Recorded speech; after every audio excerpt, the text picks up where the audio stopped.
I earned my degree online at Arizona State University.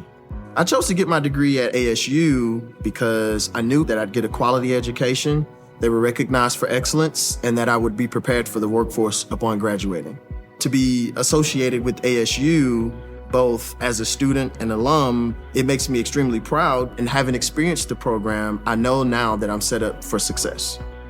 Learn more at asuonline.asu.edu. I want you to picture a specific moment. It is Monday morning, say 6:30 a.m. The alarm goes off. Ugh. And you're waking up in a house that you own, lying in these high thread count sheets that you bought with a salary.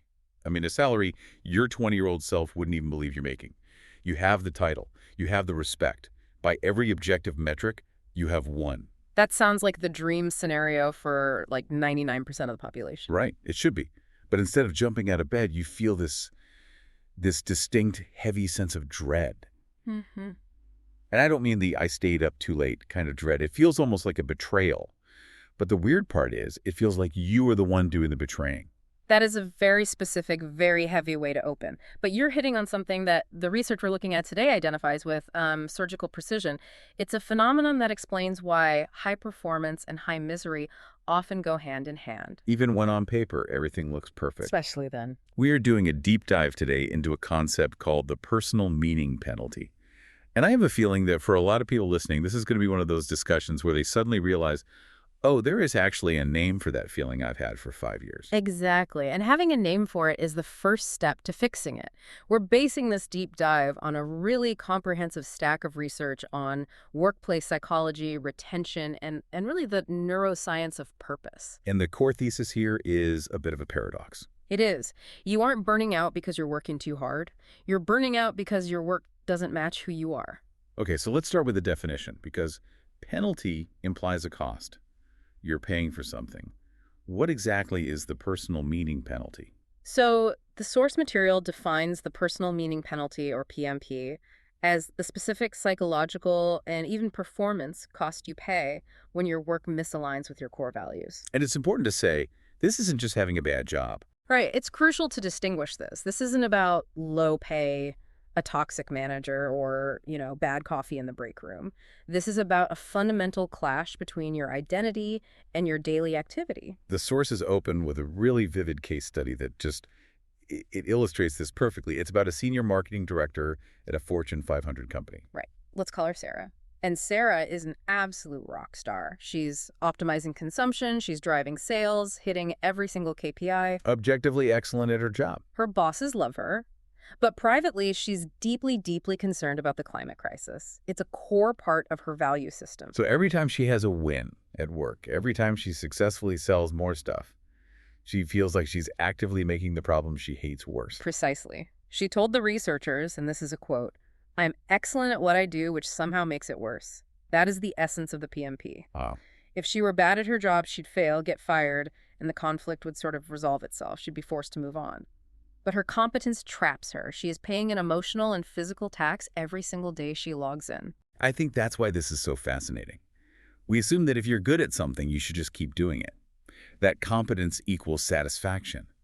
But this research suggests competence without alignment is actually a trap. It is a trap. And today we need to unpack why this is happening now, why it seems to hit successful people the hardest, and then because we aren't just here to admire the problem, we're going to look at some structural solutions. For individuals and for the companies that want to keep these people. Exactly. Okay, let's get into the landscape of this. The sources make a distinction that, I'll be honest, I initially struggled with. They separate meaningful work from meaning in work. Yeah. To me, those sound like the same thing. What's the actual difference? It sounds subtle, but it is vital. Meaningful work is kind of an objective societal label. Is the work significant? Does it help humanity? Mm-hmm. A surgeon saving lives is doing meaningful work. Okay, sure. The heroes. The heroes, yeah. A firefighter is doing meaningful work. Most of us can agree on that. But meaning in work is totally subjective. It asks, does this work contribute to my personal fulfillment? Does it align with my specific identity? And you can have one without the other. Absolutely. You could be that surgeon saving lives, objectively meaningful, but if you only went into medicine to please your parents and you actually hate the pressure, you have no meaning in work. You'd be suffering from the penalty. A massive one. And the reverse is true. Let's take a financial analyst. Society might say, oh, that's just moving money around. Right, you aren't exactly curing diseases. But imagine two analysts side by side. Analyst A thinks, I'm just making rich people richer. This is pointless. High penner. Analyst B thinks, I am the facilitator of innovation. I allocate capital so new technologies can be born. So one is drained and one is energized. Doing the exact same tasks, because the penalty lives in that gap between your values and your reality. It is entirely subjective. And that's why you can't just throw money at this problem. Yeah. You can't. The check might clear, but the penalty remains. So the sources mention this is a pretty modern phenomenon. I mean, my grandfather worked in a factory. I don't think he was contemplating his identity alignment. He just wanted to feed his family. Why is this blowing up now? It's a luxury of progress, in a way. The research cites sociologists Engelhardt and Welzel, and they map this global shift from survival values to self-expression values. It's like Maslow's hierarchy of needs, basically. Basically, yes. As economies develop and we stop worrying about our next meal, the goalposts move. We stop asking, does this job pay the bills? And we start asking, does this job define who I am? We've outsourced our identity to our careers. We have, and the data proves it. The great attrition research mentioned in the stack has a staggering statistic. 70% of employees say their sense of personal purpose is defined by their work. 70%. That is a lot of pressure to put on a job. It is immense. And here's the kicker. While 70% expect purpose from work, less than half feel their organization actually helps them live that purpose. So that 20 or 30% gap. That is where the meaning penalty lives. That is the zone of friction. Now, looking at who falls into that gap, I assumed this would be an entry-level problem. You know, Gen Z coming in with high ideals and getting crushed. Yeah.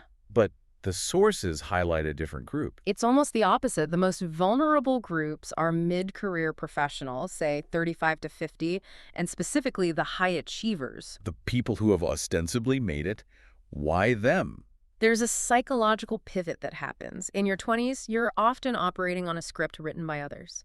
You optimize for external validation, the title, the salary, the prestige. You're climbing the ladder. Right. You put your head down and grind. But then you hit your late 30s or 40s, you've climbed the ladder, you have the view, and you shift from an achievement focus to a legacy focus. You look around and ask, is this it? Is this what I'm leaving behind? It's the midlife crisis, Yeah. just for your career.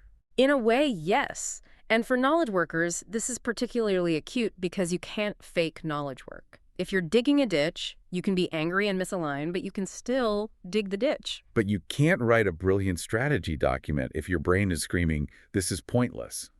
Exactly. It requires such high-level cognitive investment. It's like trying to run a high-performance engine on sugar water. It just gunks up the gears. This leads us right into the costs. And this is where the sources get really interesting, specifically for companies.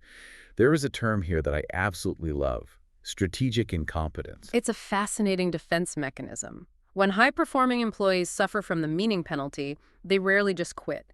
Instead, they dial it back. They perform just well enough not to get fired. Quiet quitting.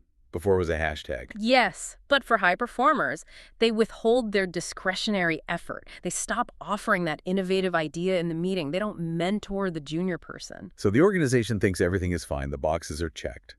But they are getting a hollow version of the employee. And that is so dangerous because innovation dies in that gap. Plus, LinkedIn data shows that culture and mission are way stronger predictors of retention than money.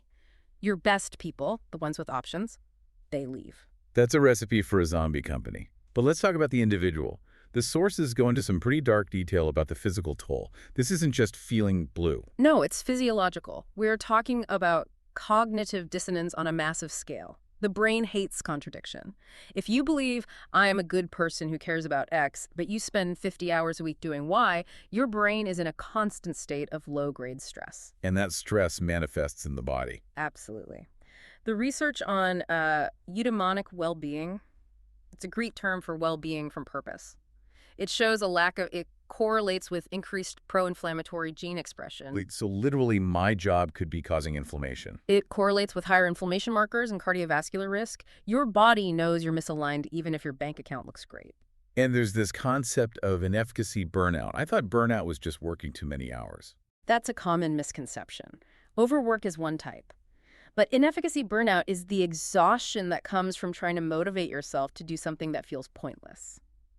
It drains your battery so much faster than actual hard work. I can work 12 hours on something I love and feel great.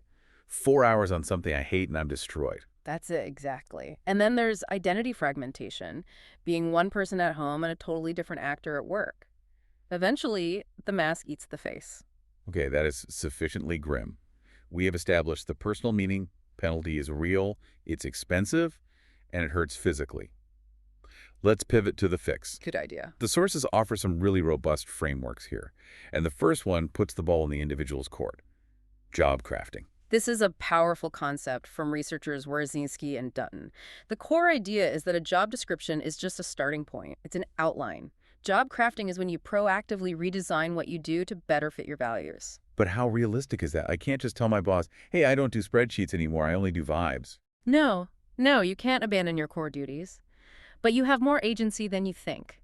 They break it down into 3 types: task crafting, relational crafting, and cognitive crafting. Break those down for us. Task crafting is changing what you do. Maybe you're an HR manager who loves data. You rewrite your role to focus more on people analytics, less on compliance. You shift the mix. Okay. Relational crafting is changing who you interact with. If you value mentorship, you spend more time with interns, you curate your social environment at work. And cognitive crafting. That sounds like a Jedi mind trick. It's reframing how you think about the work. It's the classic story of the hospital janitor who doesn't see himself as cleaning floors, but as part of the team that fights infection and saves lives.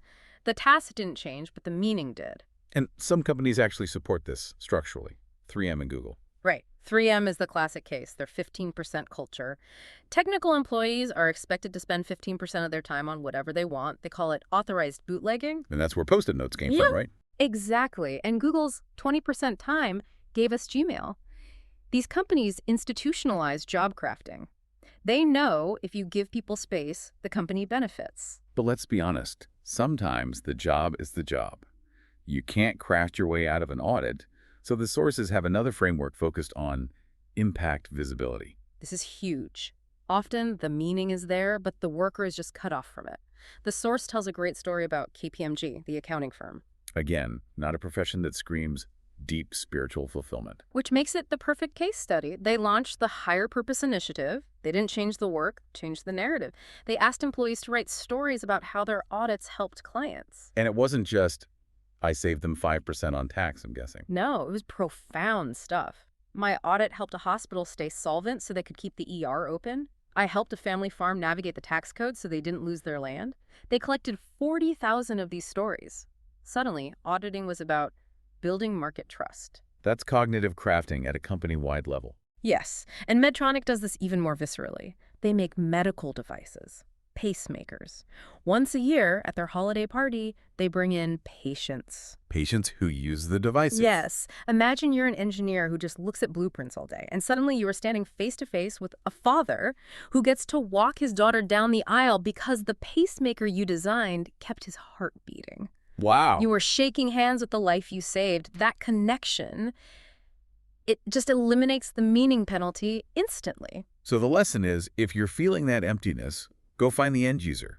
Go find the person who benefits from your work. Exactly. Close that gap. Now we have to talk about the big guns. Systemic alignment. Because sometimes it really is the company's fault. True. If the mission is fundamentally exploitative, you can't mindset your way out of it. The sources are clear. Organizations need to build what they call meaning infrastructure. Meaning infrastructure. I like that. What does that look like? It starts with a transparent purpose that actually dictates strategy. Microsoft is a great recent example. When Satya Nadella took over in 2014, he pivoted the entire mission to empower every person and every organization on the planet to achieve more. Which, to be fair, sounds like standard corporate speak. It does, until you see how they applied it. They aligned everything, their products, their accessibility features, their reward systems, to that goal. Consistency is key. If you talk about empowerment but punish people for collaborating, the hypocrisy creates a massive meaning penalty. That hypocrisy is what kills the spirit. It's lethal. The sources also mention Patagonia. They just hire for values congruence from day one. They talk about their activism in the interview. If you don't care about the planet, you won't fit. So they filter the penalty out before it can even get in the building. Right. But where it gets really tricky is when money and meaning collide. And this is where Salesforce and Novo Nordisk come in. Well, you can't tell people to care about impact and then only give them bonuses for hitting revenue targets. Salesforce uses a 1-1-1 model. They actually review employees on their community contribution. So you literally get a performance review on how much good you did. Yes. And Novo Nordisk uses a triple bottom line: financial, social, and environmental. Executives are evaluated on all three. So if I hit my financial targets, but I dump toxic waste in the river, You failed. You don't get the bonus. It aligns the incentives with the meaning. It prevents that awful feeling of I have to do the wrong thing to get paid. There's one last concept from the sources that I found really refreshing. It's from Netflix. The psychological contract of radical honesty. This addresses the trap of staying too long. Netflix is explicit. We offer great pay and we expect high performance. If that alignment breaks, if we aren't the right fit for you anymore, we part ways. Exit with dignity. Yes. Instead of trapping people in a role where they're miserable and doing that strategic incompetence, they make it okay to leave. It acknowledges that alignment is dynamic. What worked for you at 25 might not work at 45. So let's bring this all together. The personal meaning penalty is a silent tax. It taxes your health, your productivity, your happiness. And the scariest part is that it accumulates so quietly. It's compound interest on a debt you didn't know you took out. You might not feel it in year 1, but by year 10, you're spiritually bankrupt. And for the organizations listening, the takeaway is clear. You can't just put a foosball table in the break room and call it culture. No, you need to build that meaning infrastructure, connect people to impact, let teams define what matters to them. And for the individual, the person listening right now who felt that pang of recognition when we talked about the Monday morning betrayal. You have more agency than you think. You can job craft. You can hunt for impact. But you also have to be brutally honest with yourself. Honest about what? About whether the cost is just too high. That brings us to our final thought. The source material raises a really provocative point about regret. It does. Psychological research on regret is very clear. When people look back on their lives, they don't usually regret the things they did and failed at. They regret the things they didn't do. They regret inaction. So staying in a safe, misaligned job is actually riskier than leaving. In the long run, yes. The question the sources leave us with is this: are you suffering from the regret of inaction? Are you staying in a role that hollows you out simply because you've already invested so much time in it? The sunk cost fallacy. Exactly. But humans are not just economic actors optimizing for a paycheck. We are meaning-seeking beings. Ignoring that need is a penalty you pay every single day. A heavy but necessary question to end on. If you're paying the penalty, maybe it's time to audit your account. Thanks for listening to this deep dive. Thanks for having me.